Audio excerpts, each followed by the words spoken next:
Good afternoon, and welcome to the 19th Annual World Congress for Brain Mapping and Therapeutics. We are delighted that our next speaker is with us. His name is Dr. Abi, and he will be talking about, neuromodulation. Dr. Abi Kulkarni, he's a Vice President of Neuromodulation and Public Health R&D head, Neuromodulation Technology Development Center of Medtronic, and he's going to basically show us where the field of neuromodulation is and which direction is going and impacting so many lives already, but we are delighted to have him. Abi, are you on the call with us? I am, and can you hear me? Yes. Pleasure to have you here, my friend. I leave the podium to you. Thank you very much. Excellent. I'm going to switch my screen and just let me know if this hopefully works. Great. So can you see my screen? Go ahead. Great. So I'll start out first by just thanking you, Dr. Kateb, and the SBMT for this opportunity. I'll just go off video so that just in case there is any kind of video glitch with on my side, at least you will have the slide presentation and my talk track. So I just want to make sure that that happens. So please bear with me. So I'll first, again, thank you for the opportunity. My name is Abi Kulkarni. I'm the head of R&D for Medtronic's neuromodulation businesses. So neuromodulation is a well-established and dynamic field. It's been around for about 40 years. We have produced some amazing technologies and therapies, including the therapy of spinal cord stimulation for the treatment of pain, and the therapy of deep brain stimulation that addresses movement disorders. And over time, the industry has evolved and it has expanded these technology offerings. But where we are at the moment, I believe, is at a critical inflection point where there is a significant opportunity to develop these therapies further and to create new standards of care. And so in this talk, I'll cover this major trend and what is driving this pivot. That's my goal. So just first, before I get into the details, just a quick acknowledgement of the fact that much of what I'll talk about is experimental. So we are not commercially offering many of the features that I will present to you today. Just a disclosure from my side. So let's start with just talking about neuromodulation. The therapy of neuromodulation involves the stimulation of neural targets to restore function.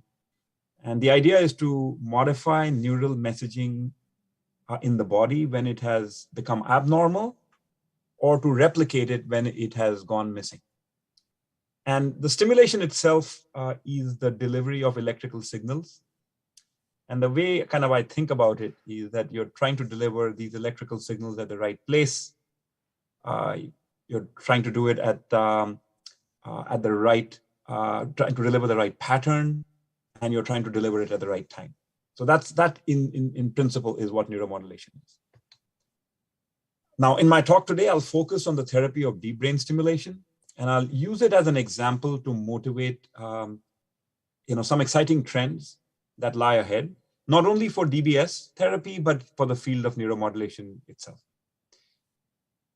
Now, DBS therapy involves this placement of leads in targeted locations in the patient's brain. And this is done by a neurosurgeon.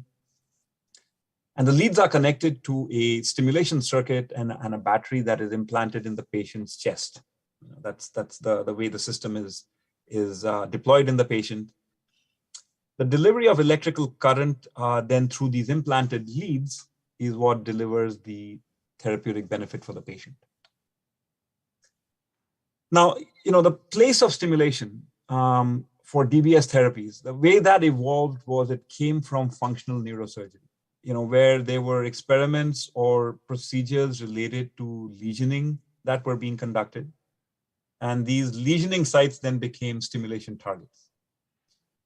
And if you consider kind of where the state of art is today, these targets are now stimulated by implanted devices, and they are stimulated in a tonic fashion. Tonic meaning they are always on pulse trains that are delivered to these targets. And that's not unique, by the way, to DBS alone. This idea of keeping stimulation on is pretty consistent across all neuromodulation therapies. Okay, so that's where we are today in terms of how these therapies are practiced today, the contemporary therapy. So what it ends up becoming in kind of how I see it is a very basic actuation of the nervous system. It is serving it's providing tremendous benefit to the patient. But when you think about the pattern itself, it is set in a very clinically burdensome fashion, where the therapy settings have to be optimized in this interactive session between the clinician and patient. So the clinician is constantly titrating the current and using clinical judgment and heuristics to kind of determine what is best for the patient. Okay. And despite the fact that there is this tremendous relief that we provide to patients, and patients report this in their experience, there is one obvious gap. And the gap is that this therapy is not really linked to the demands of the symptom. So if the symptoms of the patients are varying, the therapy itself is not varying along with those symptoms. So what has fundamentally been missing from these neuromodulation systems is the ability to sense neural signals. And that capability holds the key to interpreting brain function, ultimately. So now what if the devices delivering the therapy could in fact record these neural signals, okay? And these neural signals that are associated with the symptoms. What if that were possible? Now, if this were to be possible in a chronic setting, that is with the patient's implant, by linking these sense signals with the symptoms that the patient is reporting, you could imagine having an algorithm where the therapy could be delivered on demand. And on demand meaning it would be modulated by the symptoms and not left on in a constant fashion. And so with this in mind, we've made some considerable investments in advancing the capability of our implantable electronics, which now have these biosensing methods implemented so that the implanted device is capable of concurrently delivering stimulation, but also sensing neural signals from the body. These investments have taken time, and they're basically an outcome of tremendous four-way collaboration between academia, the funding agencies, so NIH and DARPA, the regulators, the FDA and the European regulators, and certainly industry, so companies like Medtronic. And what has happened is that experimental systems where we first started to prototype these algorithms, this started about almost a decade ago, have now evolved into a full commercial system. And these are systems that are capable of recording data. You can do it in every implanted patient, so you can get data at scale. And so I would say the current generation of neuromodulation devices that are just emerging are these very data-rich platforms. They're capable of recording and storing and interpreting neural signals. And that capability gives a unique insight into the pathology of neural dysfunction in affected anatomies. That's the potential that these devices have.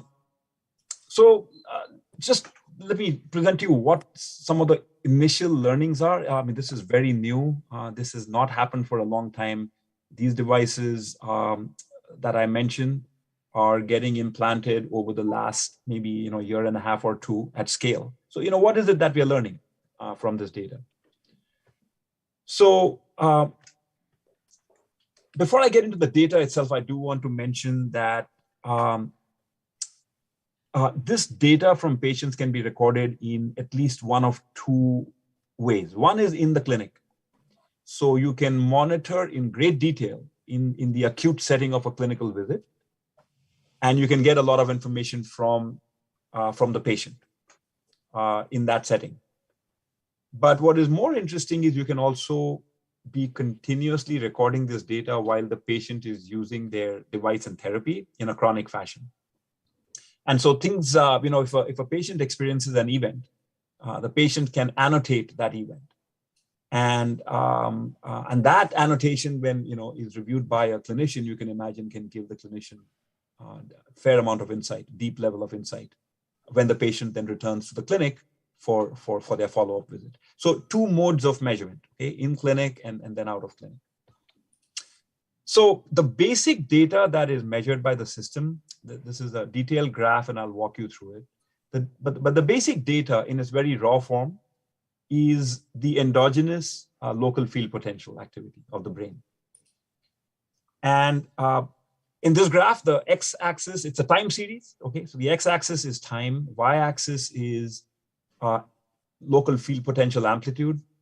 And this amplitude correlates directly with the symptoms that the patients report.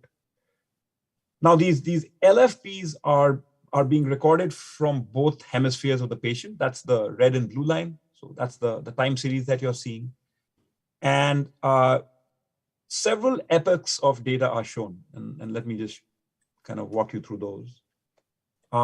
The very initial epoch is just post-operatively. Once the leads have been implanted in the patient's brain, you can see, what we typically see as the surgical stun effect. The neural substrate gets quiet.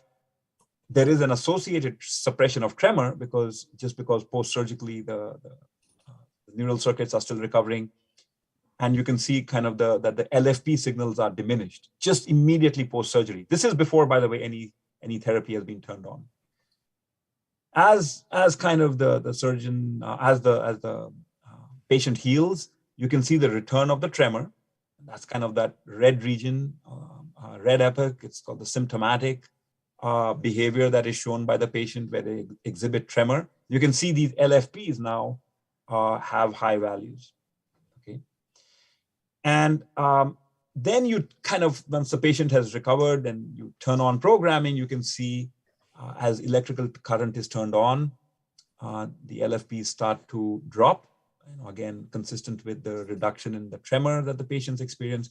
And then, about a month post-op, where the therapy settings have been optimized, you can see that the LFPs have dropped in value, and that's kind of correlated with the reduction in tremor symptoms that the patient reports. So you can see that, the behavior of LFPs over these epochs, it's a very rich display. It's a rich display of brain activity. And it becomes a very useful window into the behavior of these underlying neural circuits and their dysfunction. So some of the kind of high-level key learnings that are emerging from about these about 2 years of available data, I'll just kind of run through these quickly, just to give you a sense of what all we are starting to see. One is that it turns out that these LFPs are detectable in most patients. So this was an issue for us because we were concerned that technologically it might be that if these LFPs are small, the number of patients who would exhibit these LFPs or from where we could measure these, that would be small. It turns out that the large majority of patients exhibit these LFPs and we can measure them. That's great. These LFP signals are clearly correlated with the symptoms that the patient is reporting, and they can be suppressed by either medication. So when the medication kind of reduces the symptoms, these LFPs reduce. And when you provide therapeutic stimulation and you reduce the symptoms, again, the LFPs reduce. So there's a clear correlation between the LFP signal and the symptoms that patients report. The other thing I'll say is it's not uncommon for DBS patients when they are being either treated with either medication or with stimulation to exhibit side effects. And these LFPs are also giving us an indication of these side effects. So not only are they kind of able to give us a sense of therapeutic relief, but they are also able to give us a measure of some side effects that these patients experience. So what would be the value, right? I mean, even at this very high level, I haven't gone into detail. What would be the value of this kind of information? And one is very clearly, if there is, if there's any exception in how the device is behaving, those can be identified. Otherwise, these misbehaviors, if you may, or whatever the device is exhibiting, if those are not attended to, the patient could get suboptimal therapy, and these would be events that would otherwise, go unattended. So that's one value proposition you could imagine from being able to record these LFPs. Estimating patient on-off time. So patient's drug or device use compliance and its relationship to patient symptoms. That could be a very useful insight for the clinician. Monitoring of side effects I mentioned, and you could develop objective measures for these side effects and symptom fluctuations. And finally, of course, is the development of some very critical heuristics, objective heuristics to guide therapy optimization. That's kind of the nature of value proposition we see emerging from the analysis of these signals.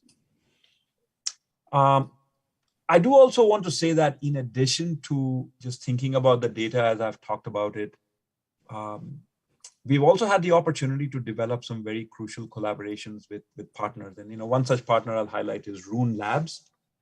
Rune Labs is an entity which is currently concurrent to the measurements that we are making through the implant. They are also measuring and analyzing patient activity using accelerometry methods. So, the use of Apple Watches or accelerometers that are built into smartphones. And so they use these methods to measure ambulation and physical symptoms, the manifestation of these systems, and they are able to create these very rich and insightful clinical dashboards that, along with the LFP data, can have a lot of value.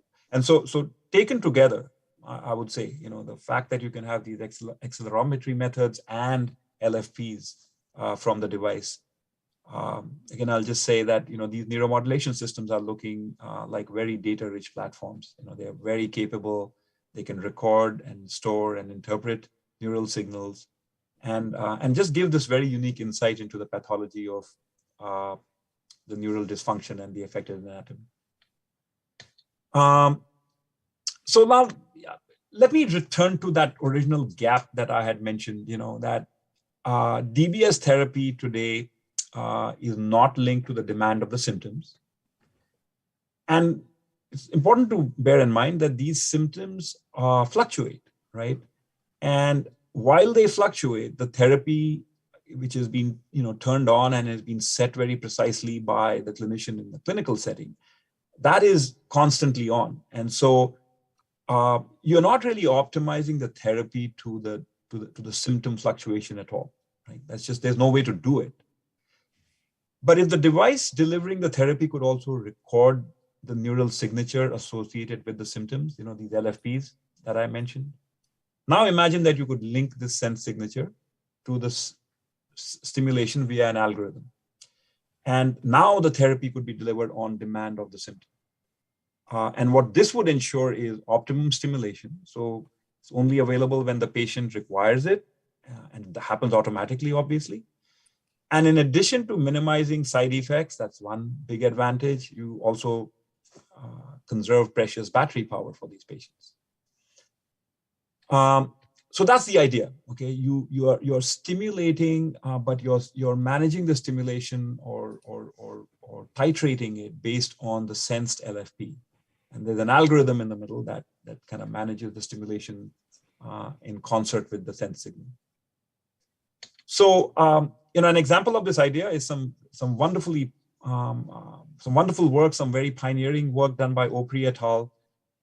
And they have implemented this paradigm of closed loop control for patients, and they've published work on patients with essential tremor.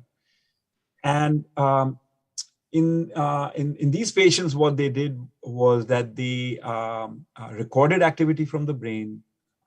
This is shown. I chose not to run the video just in case there's again some technology malfunction here. But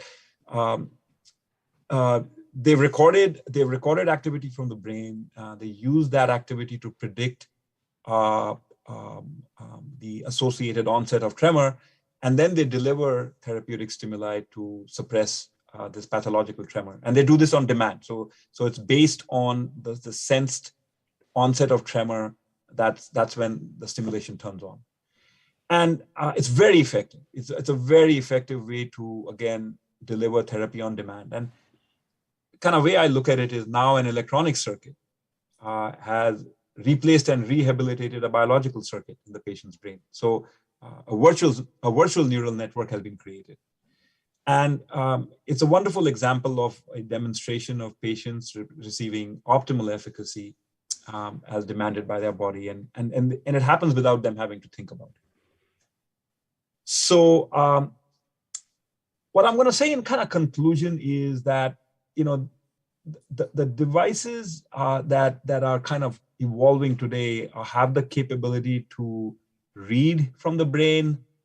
As Professor Warren Grill says, he talks about reading, writing, and erasing neural signals. So these devices are now capable of reading from the brain. They're capable of writing or introducing stimulation and exciting nerves in the brain, and erasing neural signals, meaning stopping them. I mean, that capability now exists in these devices. And I believe that this capability will form the basis of future neuromodulation therapy. The technology is within grasp, and that's a critical milestone. And as we kind of look to untap mysteries of the brain and to cure disease, this capability, I believe, will be critical. So from just engaging with the nervous system in simple ways, we now think about listening to it and carrying out a conversation with it. And like I said, ultimately replacing these dysfunctioning biological circuits with synthetic ones. So that's what I had. I'll stop sharing, and I'll pause for any questions or feedback. Thank you for your attention.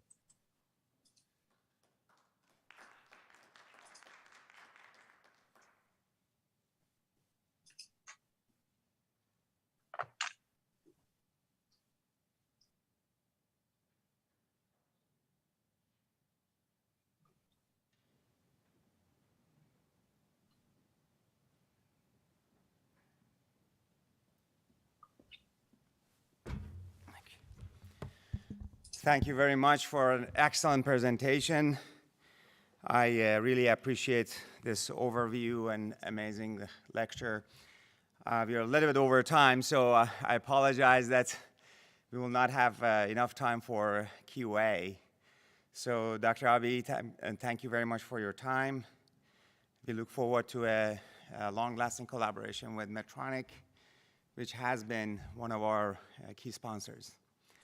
So with that, I turn the floor to Dr.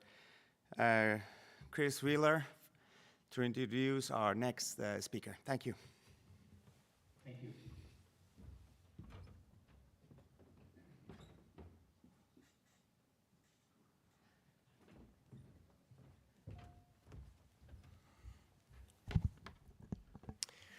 So our next keynote is very well known in the Alzheimer's field, and in talking with him before and asking him how he wanted me to introduce him, he just said, just let him know he's not a wrestler. So here's Dr. Sid O'Brien, who in fact is the endowed chair, the Joe and Peggy Schooler Endowed Chair and Executive Director at the Institute for Translational Research at the University of North Texas Health Science Center, but definitely not a wrestler.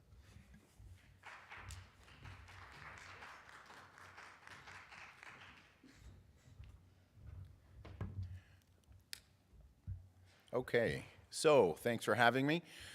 It's a pleasure to be here. I'm going to talk about biomarkers for Alzheimer's disease across diverse populations. And after today and some of the earlier talks and talks that I've seen or have given recently, I think one of the fundamental questions that we need to be asking ourselves when you see data coming from studies like ours is, what is Alzheimer's disease what exactly is it? Because I think we've painted a very narrow-minded view of what this disease actually is. Okay, so now, there we go. Disclosures, numerous grants from the NIH, Alzheimer's Association, Michael J. Fox Foundation, and patents that have been on neurodegenerative diseases. This is probably the most important slide. This is my team at the Institute for Translational Research. I have to update it apparently daily because I can now see that I'm missing people on there. But this is the people who actually do the work, not me. Okay, so why is it that we should be studying Alzheimer's disease across diverse populations? And when I say that, I mean it of basically anyone that hasn't been enrolled in current Alzheimer's research paradigms, which are basically non-Hispanic white people, which is over 90% of all research in this country that has built the field. On the other hand, Alzheimer's disease is suffered disproportionately by both Hispanics and African Americans. Currently, African Americans experience the highest burden of Alzheimer's disease and Alzheimer's-related dementias, whereas the greatest growth over the next several decades will be among the U.S. Latino Hispanic population. I will say that I normally use Hispanic. I do not use Latinx because we've talked to my own community, and my community of older Hispanics really don't like the term. So I will say Mexican American and Hispanic normally. The ATN framework, I realize that I normally just kind of blow through that and don't even talk about it, but it's important. And so the ATN framework in 2018, Cliffjack et al., was created as the first true biological conceptualization of Alzheimer's disease. And this framework is designed explicitly for the advancement of clinical trials. It is a very well articulated and thought out framework. Unfortunately, over 90% of the people enrolled in Alzheimer's research that led to the very development of this framework were non-Hispanic white. Less than 5% of individuals enrolled in Alzheimer's clinical trials have been from diverse populations. So the question that I've been asking for many years is, does our current conceptualization of Alzheimer's disease as the current framework, does it apply? And our study, the Health and Aging Brain Study, is explicitly looking to determine how this ATN framework, what does it look like among Hispanics and African Americans? What are the prevalence rates of these biomarkers? What are the progression patterns of the biomarkers? But more importantly, what are the clinical impacts of these biomarkers?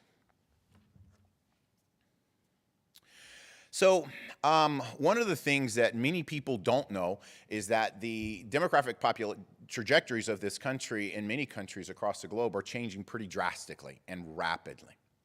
So the largest growth of a population within the United States has been among Hispanics, while the growth rate among non-Hispanic whites is actually declining in the United States. So I'm in the Dallas-Fort Worth area. Why is Dallas-Fort Worth Metroplex a really unique location and setting to do this particular study?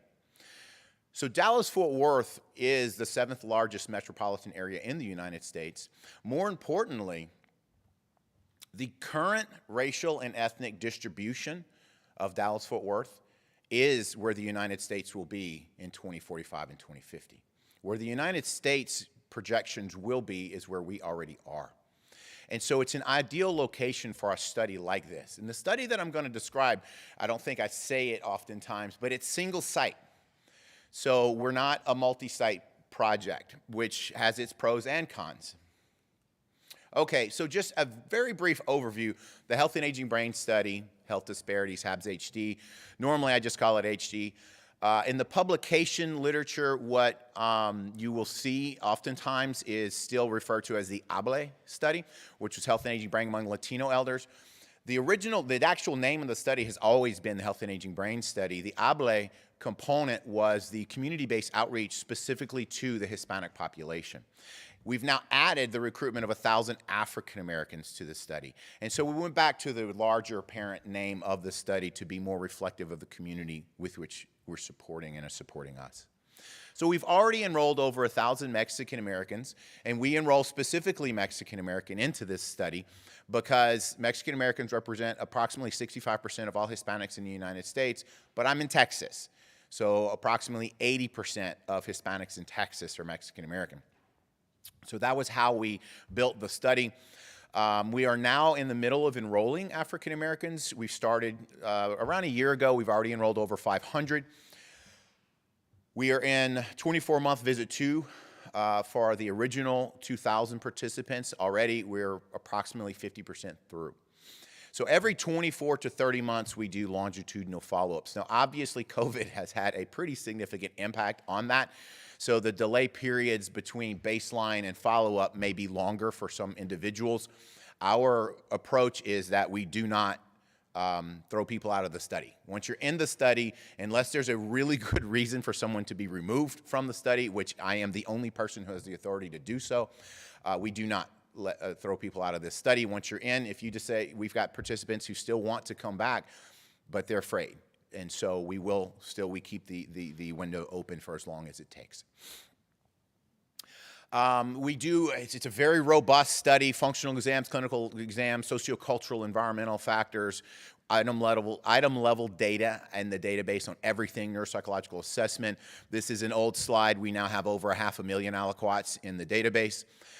We have, as of visit 2 for the Mexican American non-Hispanic whites and visit 1 for African Americans, we've added amyloid and tau PET scans. We have MRI on everybody. Before I go any further, this data is publicly available to everyone. It is a ADNI-like data sharing plan. So if you want data, the website listed right there. You can create a data proposal form. You click on the variables you want. Once it's approved, the system automatically generates and sends you a database. So, and you can also request access to plasma and serum samples.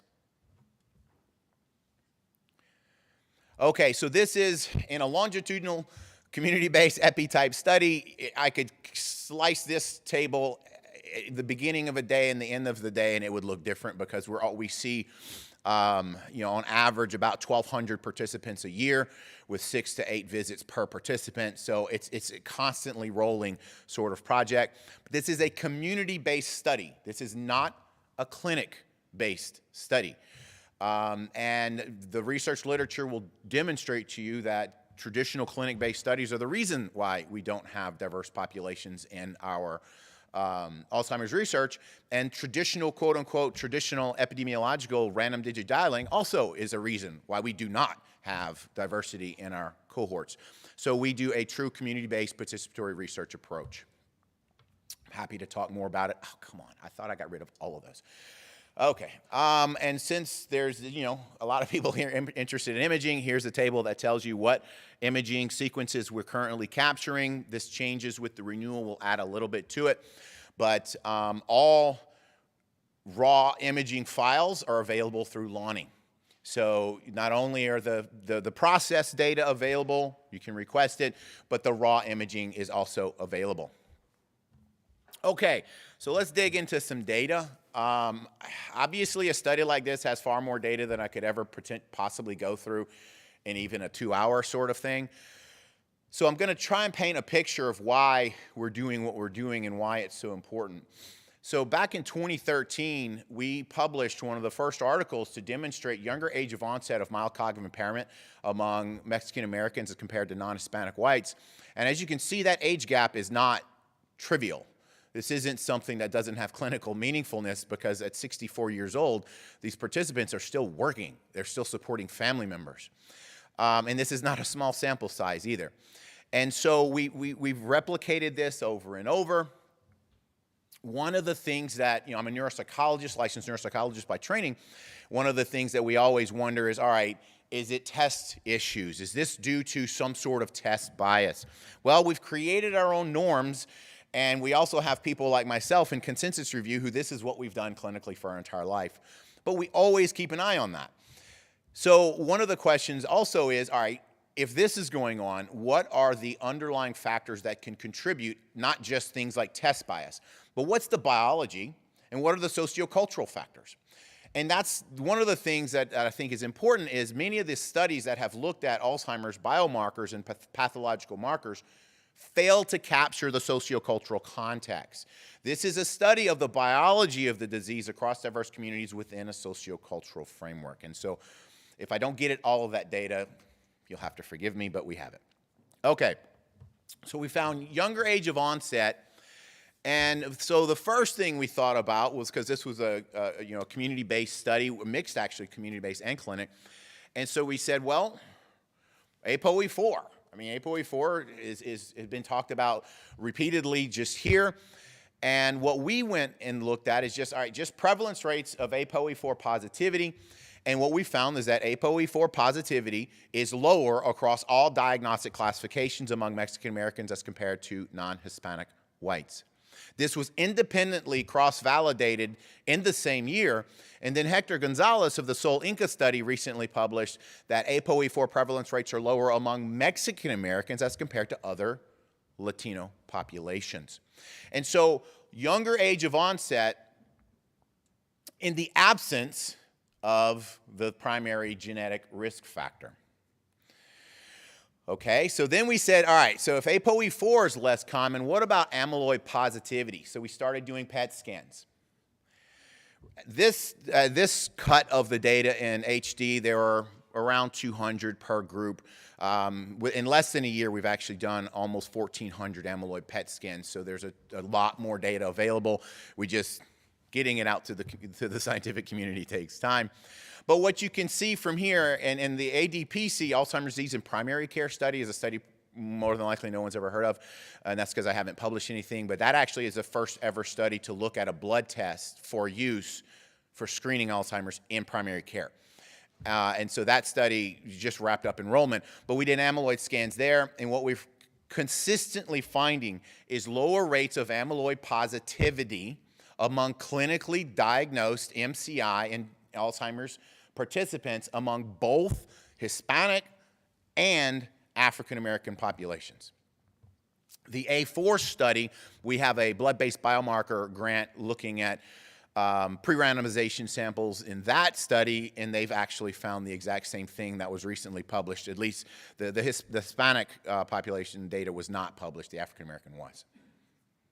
So lower rates of ApoE4 and lower rates of amyloid positivity in the presence of younger age of onset of cognitive loss.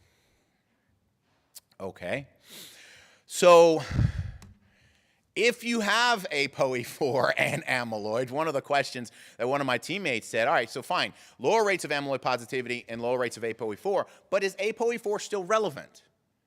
So of those who have ApoE4, is it relevant? And actually, we have a manuscript that's in revision right now, and what we found was that in the presence of ApoE4, it is still very strongly related to amyloid burden across different regions of interest among both Mexican American and non-Hispanic whites. So amyloid is still, so ApoE4 is still important, and we also just published an article a couple of months ago where we found that among Mexican Americans, ApoE4 presence is specifically associated with memory issues. It's not associated with the executive dysfunction and other things that you see among non-Hispanic whites. So that picture kind of makes sense, that in the presence of ApoE4, it's related to amyloid and memory loss. But we just see lower rates of ApoE4. So what about metabolic markers? This is one of the big things we've been studying in our cohort because of the increased rates of metabolic dysfunction, et cetera, among Mexican Americans. And this is an article that is in press coming out soon, where this is just a small-scale pilot study, but we found glucagon and insulin were both they're both significantly related to amyloid rates, cerebral amyloid, but only among Mexican Americans. And this is a theme we're starting to find, is that these factors are differentially associated with brain amyloid. So what about neurodegeneration? Amyloid is simply one of the ATN framework. I mentioned earlier that younger age of onset of MCI.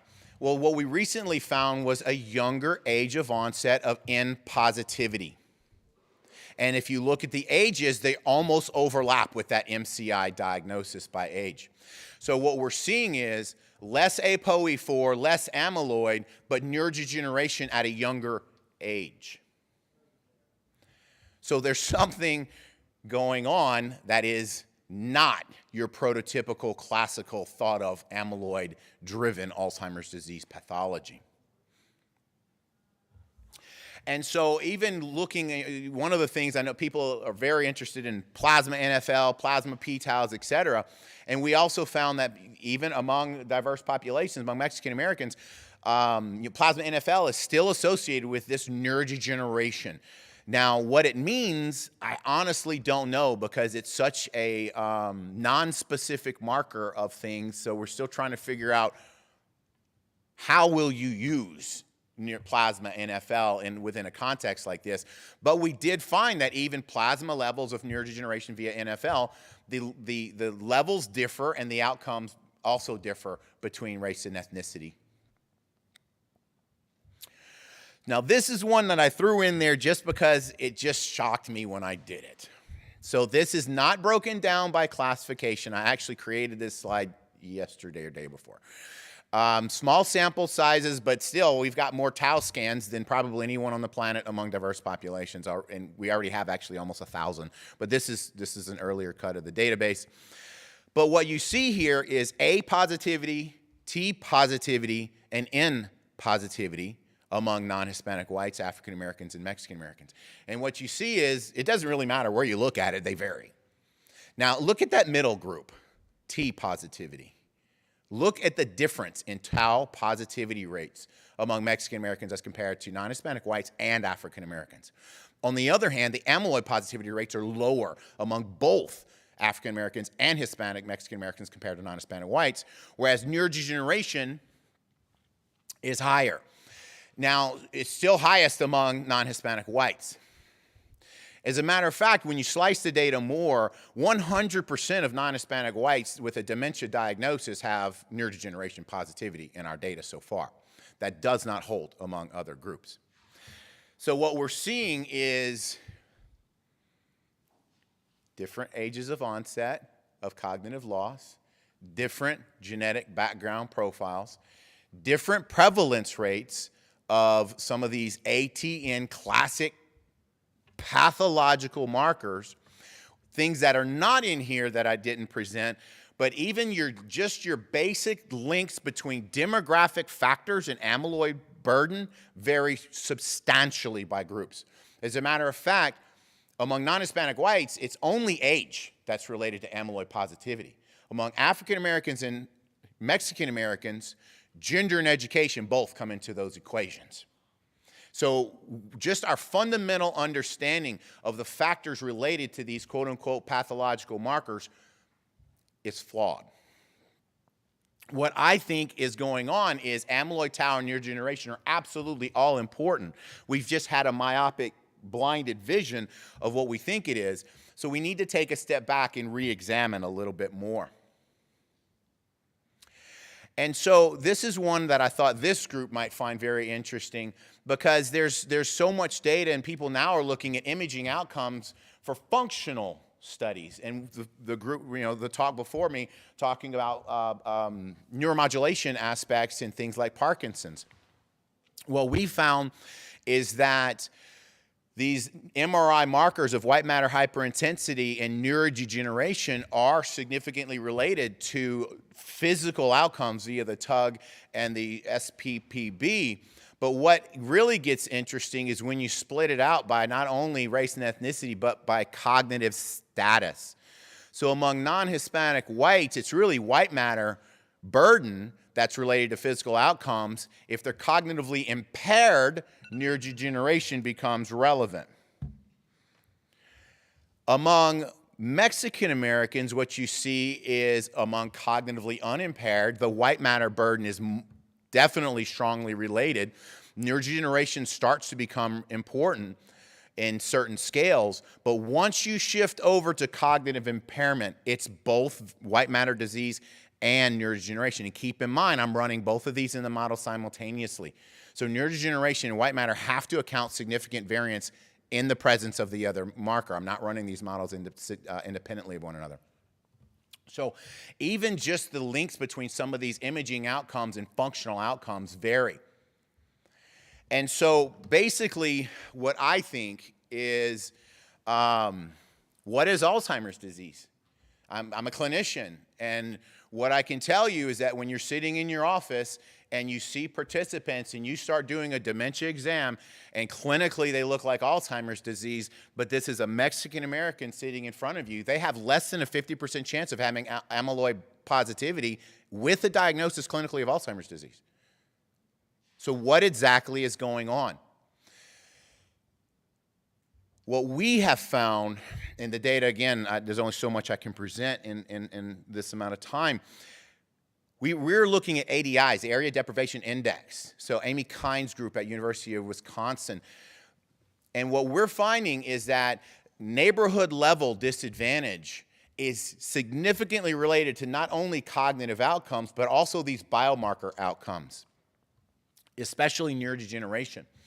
And so we have things that we've found now that acculturation is significantly related to these biomarker outcomes. So by taking a step back and studying Alzheimer's disease ATN framework within the context of multi-ethnic and sociocultural outcomes, I think that's the key to getting at precision medicine in some of the talks earlier today.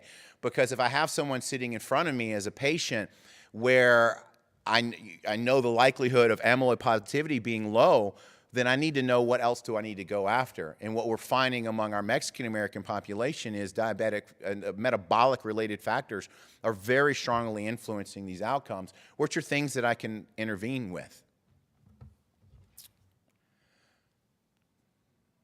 Finally, I cannot say this enough. I say this in every talk that I give. This data is available for all of you. If you want access to it, it's easy to get. The web page is there. Again, we do data releases twice a year. So in May, there will be another data dump available to the scientific community. In that database is where the PET scan data starts becoming available.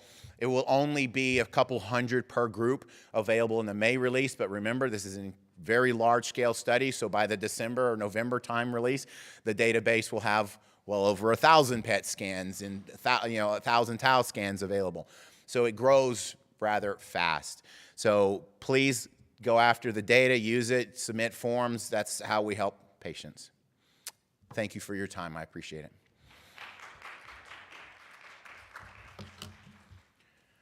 Do not think we're taking questions. Oh, we are. Just one fantastic talk, Sid. So your analysis of ApoE4 and your cultural analysis seems to indicate that the cultural factors are overcoming genetic factors. Yes. Do you have data on any other genetic risk factors?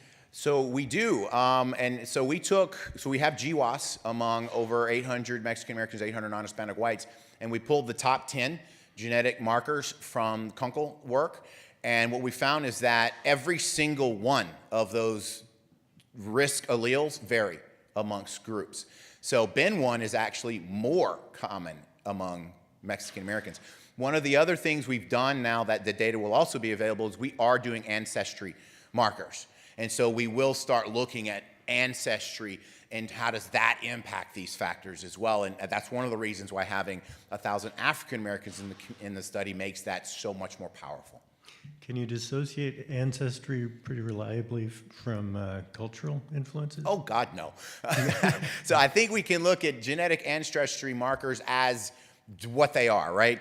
But that's why we have ADIs, we have perceived racism, we have all of these factors so that you can look at them in concert and together, and longitudinally. I mean, I'm presenting cross-sectional data right now, but whenever you can start looking longitudinally at how neighborhood level factors are impacting methylation factors and these long-term biomarker outcomes, I think becomes very powerful. Great, thanks. Sid, you do look like a mental wrestler, so I'll put that, even though you're not a Hulk Hogan. Hey, thanks for your work, particularly on the issue of the disparities. Any comments on the sensory side? You know, since loss of hearing, for example, loss of sensory information combines, you know, I know we love to look on the chemical side, $40 billion later, right? Where are we? So the easy things, did you look at hearing loss, visual loss at all? We have not. You know, and that's one of the things that I run into all the time is respondent burden. You know, how much can you throw? This study takes almost 14 hours of someone's time split over like 6 visits. Now, we have added, there is, at least in a subset, a visual screening questionnaire, so we do have that, but we haven't done the hearing stuff yet. Yeah, and since I'm on the vision side, just so you're aware, and see in California we have this issue of, you know, the Hispanic population has a lot of farsighted with astigmatism. Right. That puts them, they have a bilateral type of amblyopia. So in other words, it's like a hearing loss at a certain range. And so, you know, no question that's part of the mix. Absolutely. And well, so, yeah. and it's the easiest thing to fix. So I'm hoping that just leaves, so is somebody else working on that aspect of the input, the sensory input side? Yeah, I mean, in our group, we don't have a ton of that ongoing. There is a working group within our study interested in adding a ton more on the retinal sorts of things, especially when you consider increased risk for diabetes and the diabetic neuropathy and other associated factors. But there are other groups obviously doing it. But in our study, we haven't added too much. But this is one of the things in the way our study works is over time at different visits, we change. Yeah. Super. Great work, and thanks for the help. And don't forget the eyes. Thank you.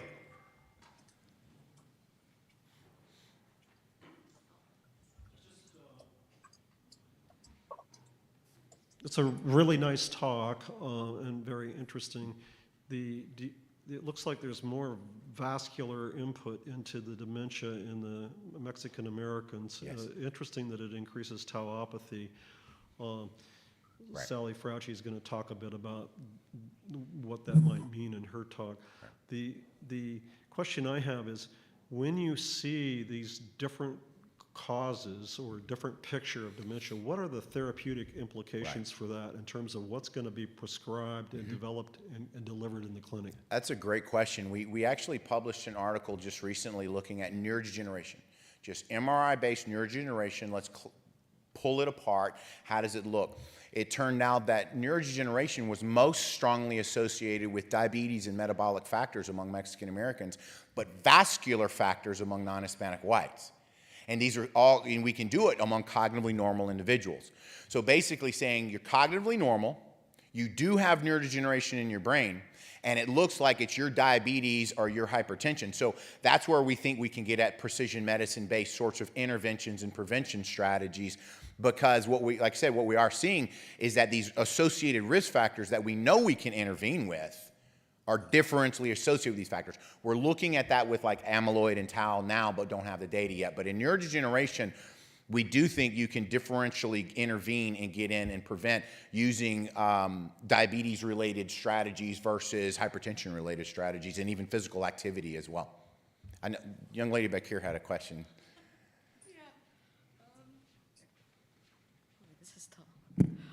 So you had a really great talk. One of the common themes I noticed was that you talked about metabolic issues and diabetes and things like that, and how it relates to tau and amyloid. I was going to ask about lifestyle factors and how those metabolic changes and kind of, I guess, working on diabetes management and seeing how that leads to a domino effect of other things. And that's a great question. There's actually a subgroup within the team specifically interested in diabetes and diabetes management. And so we have questions like, have you been put on a diabetic medication? If so, what? We have the RAPA in there for some physical measurements. So that's, and we're longitudinal, and we actually capture the blood work as well. So we have their HbA1cs and glucose over time in the presence and context of physical activity, et cetera. We don't have a ton in terms of diet because it's so difficult to measure, and what we found was using the original version of the food frequency questionnaire in our population was just invalid. We ran it around 400 or 500 people and the data was meaningless. So we're still trying to figure out how do we get better at the diet stuff, but we do have things related to like physical functioning, et cetera. And so that is being looked at over time. You're welcome to the data.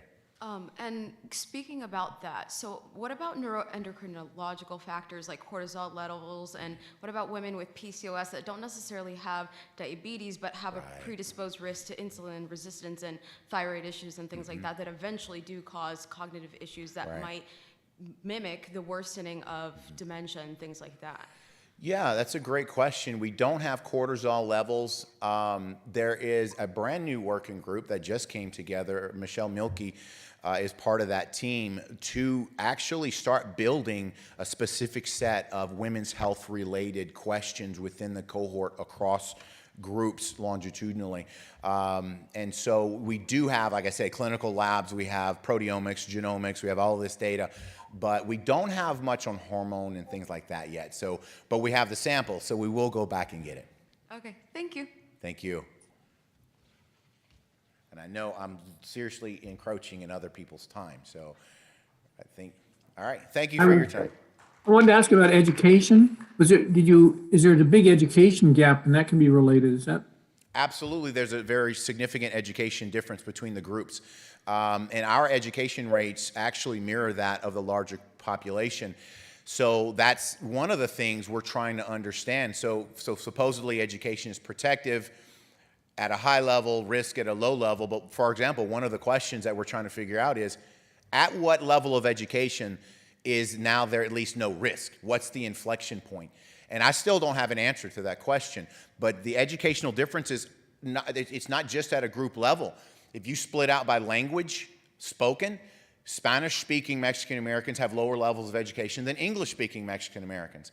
And if you even split up, one of the things I didn't show, but like area deprivation, so neighborhood level of aggregate measures of deprivation, even if you match between groups at the same level of deprivation, lowest or highest, within that same category, Mexican Americans always have lower levels of annual income and lower levels of education. So even residing in the same areas does not mean equal access to resources. And so that's some of the things that I think this study will be able to do, is tease apart not only the educational component, but how the educational component within that sociocultural context. Thank you. Education probably increases the efficiency of neural processing and probably greatly decreases Alzheimer's much more than we realize. Yes, and well, and that's one of the things is, so we've got people, anecdotally coming through the study, 2 years of formal education, and then when you test them, they look like 120 IQ. And so, there's that education versus what, and so there's things you can tease apart by having a better range of education and get at neuroprotective factors that might even be there in the absence of formal education. So there's so many really fascinating and important questions we can ask, but we'll get there. Thank you very much. Thank you. All right, thank you all for your time.